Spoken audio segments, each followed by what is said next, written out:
One of the unintended consequences of the government's decision to hike the securities transaction tax on futures and options on derivatives during Budget 2026 is that it will reduce the returns that you get on arbitrage funds. And you're probably wondering how that will come to pass. If you don't understand what arbitrage funds mean, then this makes absolutely no sense to you. By the way, it will also affect, to a lesser extent, the returns that you will get on income plus arbitrage funds. But first, let's talk about what arbitrage funds are to begin with and how they work.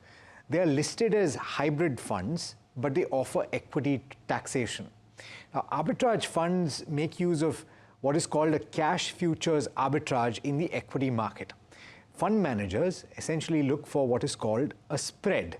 And these spreads essentially occur when the spot price, that is the price when you look at your trading screen, differs from the futures price. The futures price is higher than the spot price. What the fund manager at that moment does is that they simultaneously buy the stock in the cash market and they sell the futures. There is an equal position that is taken essentially in the cash market and in the futures market. At the expiry of this contract, the prices of the spot and the futures converge, and the fund manager locks in that spread and earns the return. So the return is earned irrespective of whether the futures comes down or the cash market goes up. It happens either way.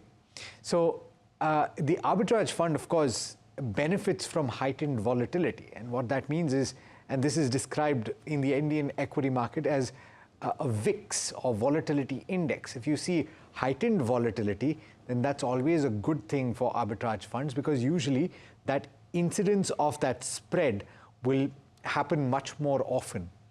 The return profiles of arbitrage funds are between 6 and 7% currently. So if you think about it as an average, then roughly you'll get about 6.5%.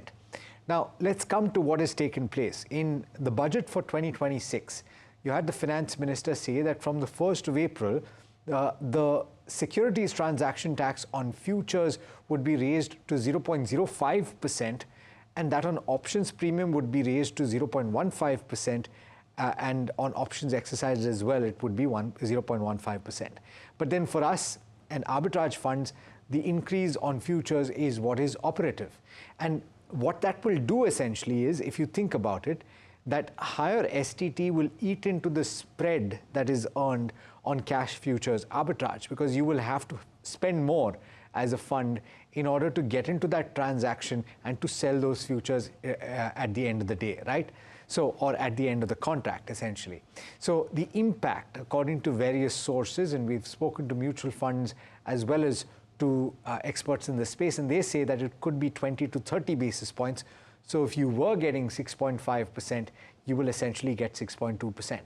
Does this mean that you should move out of arbitrage funds? Well, the answer is no, because arbitrage funds are usually chosen for that 6-month to 12-month bucket requirement. And they have replaced, to a large extent, liquid and short-term debt funds. Why is that?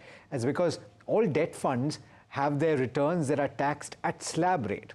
And if you are in the relatively higher tax slabs, particularly in the highest tax slab, then you will want equity taxation. And that's what arbitrage funds offer you. If you hold for more than 1 year, you will be taxed on your returns at 12.5%.